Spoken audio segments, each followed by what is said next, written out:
Hello दोस्तों, good morning. तो कैसे हैं आप सब लोग? आई होप आप सब लोग बढ़िया होंगे। मैं भी एकदम मस्त हूँ। मैं मीरू भंडारी एक बार फिर से स्वागत करती हूँ आप लोगों का अपने यूट्यूब चैनल पहाड़ी नौनी मीरू भंडारी ब्लॉग में। तो मैं जा रही थी छत में पानी देखने की, टंकी भरी कि नहीं भरी। आजकल पानी की बहुत ज़्यादा दिक्कत हो रही है ना, पानी ही नहीं आ रहा बिल्कुल भी नहीं।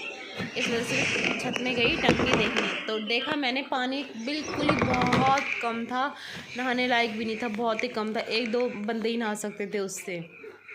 तो ये देखो आज का सुबह सुबह का मौसम कुछ इस तरह से हो रहा है, ना तो ज़्यादा धूप है ना तो धूप बिल्कुल नहीं है, हल्की हल्की धूप है अभी। और ये देखो पार्किंग में लगी हुई पड़ी हुई हैं गाड़ियाँ, और आज मतलब ज़्यादा भीड़ भाड़ नहीं है यहाँ पे, कम ही गाड़ियाँ लगी हुई। देखो पार्किंग में बहुत कम गाड़ियाँ लगी हुई हैं। और ये देखो यहाँ पे कुछ क्लाइंट यहाँ पे है। मैं उतर रही थी यहाँ से नीचे, पर मुझे यहाँ से डर लग रहा था नीचे उतरने में, क्योंकि यहाँ से सीढ़ी रखी हुई थी, एकदम सीधी सीढ़ी रखी हुई थी। यहाँ से बड़ी मुश्किल जैसे तैसे करके वो वहाँ से नीचे आए, डरते डरते।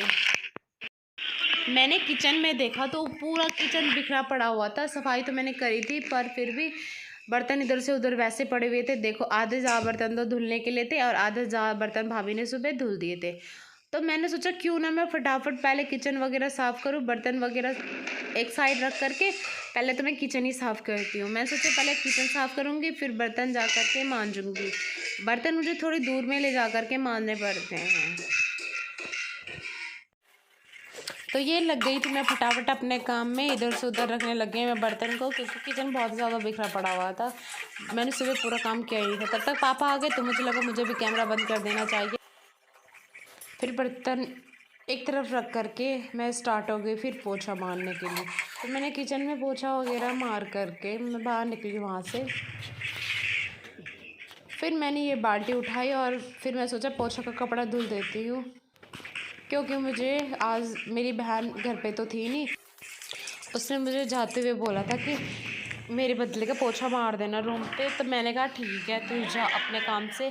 वो भी जंगल जा रखी थी बकरी को लेके, क्योंकि मम्मी की तबीयत ख़राब थी। तो मैंने कहा कोई नहीं मैं ही कर लेती हूँ, चल तेरे बदले की आज की सफाई। तो आज मैंने काफ़ी टाइम के बाद सफाई करना स्टार्ट किया। मैंने बहुत टाइम बाद, क्या मतलब 5-6 महीने तो हो ही गए तब से मैं पहली बार अब मार रही थी पोछा आज। तो मैंने इसी वाले रूम से स्टार्ट किया पहले पोछा मारना। मैंने कहा पहले एक रूम की सफाई कर लेती हूँ। और आपको पता है मुझे कम से कम आधा घंटा से ऊपर लग गया पोछा मारते मारते। मेरी भतीजी अलग मुझे परेशान कर रहे थे। देखो मैं ऊपर सीढ़ी में चढ़ी और वो भी मेरे पीछे पीछे सीढ़ी में चढ़ गई मुझे तंग करने के लिए।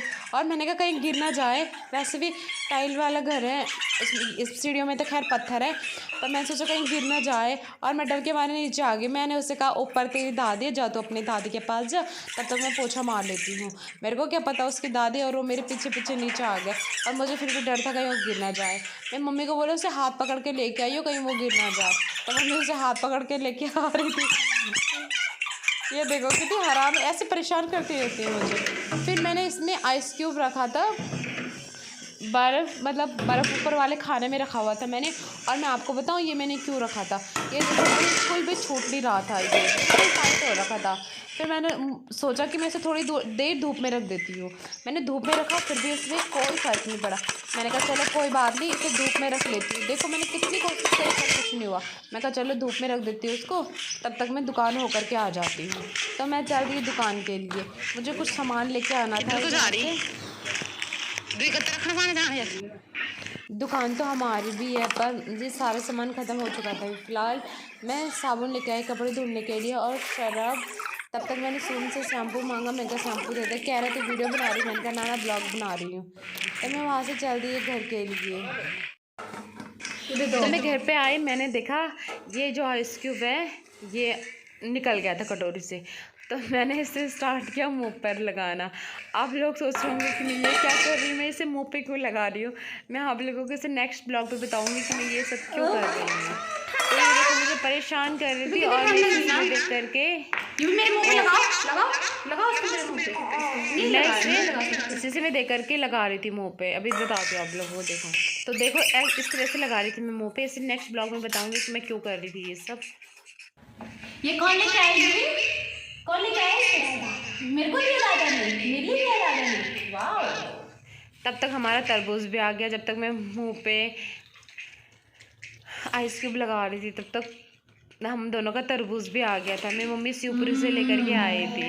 देखो यूवी क्या कह रही थी, ये मेरा है, ये बुआ का है, ये मेरा है, ये बुआ का है। हाय इतनी प्यारी बच्ची है हमारी।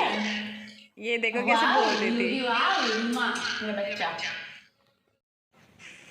फिर आइस लगाने के बाद मैं निकल गई नहाने के लिए। पहले मैंने कहा मैं नहा लेती हूँ, नहाने कहाँ से जाती। तब तक देखा मैंने कि हमारे कैंप के मालिक हैं, मतलब मालिक भी नहीं है, कैंप के कोई भैया हैं, वो हमारे लिए आइसक्रीम लेके आए। मैंने कहा मैं मना कर रही थी, नहीं नहीं मुझे नहीं चाहिए। उन्होंने कहा फिर भी ले लो। मैंने ले लिया। फिर मैं और यूवी खा रहे थे यहाँ पे आइसक्रीम, जबकि मुझे ये वाली आइसक्रीम बिल्कुल नहीं पसंद। मुझे पता कौन सी आइसक्रीम पसंद है, जो 3 रुपये वाली आती थी ना, 3 रुपये वाली, वही आइसक्रीम मेरे को पसंद है। बस वो क्या बोलते हैं उसके, बर्फ़ वाली आइसक्रीम पसंद है मुझे। ये वाली तो बहुत गंदी लगती है मुझे, छी। फिर जब तक मैं नहा करके बाहर आई तब तक भाभी ने फ़ोन किया था आंगनबाड़ी में आ जा। तब मैं युवान से आंगनबाड़ी में जा रहे थे, तब तक उसने कहा बुआ मुझे दर्द हो रहा है। देखो उसे पेट में दर्द हो रहा था बार बार, पता नहीं क्यों हो रहा है उसे दर्द यार। ये पहुंच गए हम आंगनबाड़ी में। इसका वजन करवाना था ना कि इसका वजन कितना है, इसलिए मैं गई आंगनबाड़ी में। इसका वजन करवाना है, इसका वजन कितना है। तो देखो मैंने उसे मतलब बहला फुसला करके बोला तुझे झूले में रखेंगे, वरना वो खुद को बिठाने नहीं देती। तो देखो अभी कैसे शांति से बिठाने दे रही है, वरना वो बिल्कुल नहीं बिठाने देती है। जैसे तैसे करके मैंने तो युवांश को बिठाई दिया। मैंने उसे कहा कि हम तेरे को झूला खिला रहे हैं। उसे लगा सच में हम उसे झूला खिला रहे हैं, वरना वो अपना वज़न करवाने नहीं देती। हमने जब इसका वज़न करवाया, इसका वज़न बहुत कम है, पता इसका वज़न 10.5 किलो। पता क्यों इसका वज़न कम है, क्योंकि खाते पीते तो कुछ है नहीं, दूध का ही सारा खाना पीना। ये बिल्कुल नहीं खाती, कुछ भी नहीं खाती। ये देखो कितना कम वज़न है। ऐसे ताली बजा बजा करके मैं ऐसे बहला रही फुसला रही थी कि बस बैठ जाए कैसे भी करके। ये मेरी भतीजी है, लेकिन मैं इसका पूरा ख्याल रखती हूँ। मुझे इसकी बहुत ज़्यादा फ़िक्र होती है कि बस ये कुछ ना कुछ खा ले, पर क्या करे, खाती है नहीं, हम इसमें कुछ कर भी नहीं सकते। कोशिश तो हम दिन रात इसके साथ बहुत करते। तो हे गाइस, आज का ब्लॉग यहीं पे समाप्त करती हूँ। आई होप आज का ब्लॉग आप लोगों को पसंद आए, तो लाइक शेयर कमेंट सब्सक्राइब करना ना भूलिए, दोस्त के साथ शेयर करें।